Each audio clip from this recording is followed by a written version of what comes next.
السلام عليكم، اهلا بكم في قناة تحليلاتكم. خبر مفرح جدا وصار جدا للاهلي والاهلاوية وضربة موجعة لنادي بيراميدز قبل مباراته مع الزمالك. كلنا عارفين الزمالك هيواجه بيراميدز يوم 13 طبعا في الجولة السادسة من الدوري. خبر مفرح جدا للاهلاوية لان يا جماعة كالالا فيستون مايلي الكونغولي، فيستون مايلي اللي هو اسم الحقيقي فيستون كالالا مايلي، خلينا نقول كالالا يا جماعه مش هيلعب مباراته مع بيراميدز. ليه بقى؟ لانه واخد 3 انذارات.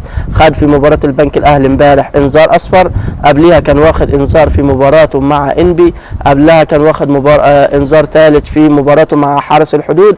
يعني كده على التوالي حصل على 3 بطاقات صفراء علشان يتاكد غيابه رسميا عن مباراة الزمالك في مواجهة بيراميدز، عشان تكون فرصة سانحة للزمالك. شد حيلكم اهو، خدوا المركز الثاني، العبوا افريقيا يا جدعان، حرام عليكم.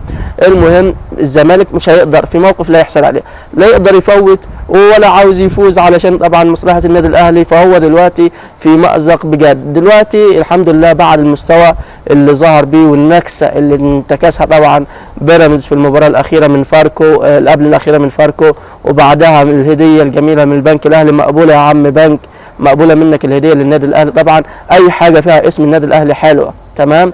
فالمهم دلوقتي هو لازم يفوز على الزمالك، الزمالك برضه لازم يفوز ويلعب بجدية، ما يفوتش على الأقل، ما يفوتش على الأقل علشان عاوز يحافظ على مراكز أفريقيا، لأن هو دلوقتي مهدد.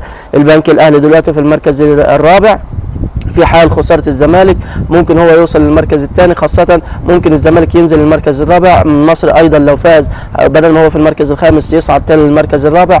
وحسبة بيرما وحورين يا تيتا وكالالا مش هيلعب مع الزمالك طبعا في مباراته مع الزمالك، وإن شاء الله بإذن الله في تعثر، وأيا كانت النتيجة تعادل هزيمة بيراميدز في مصلحة النادي الأهلي.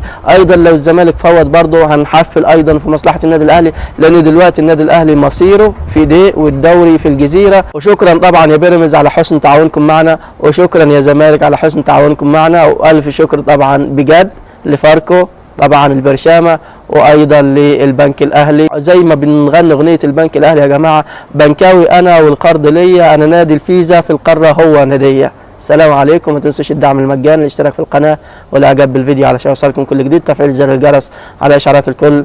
كان معكم قناه تحليلاتكم، السلام عليكم.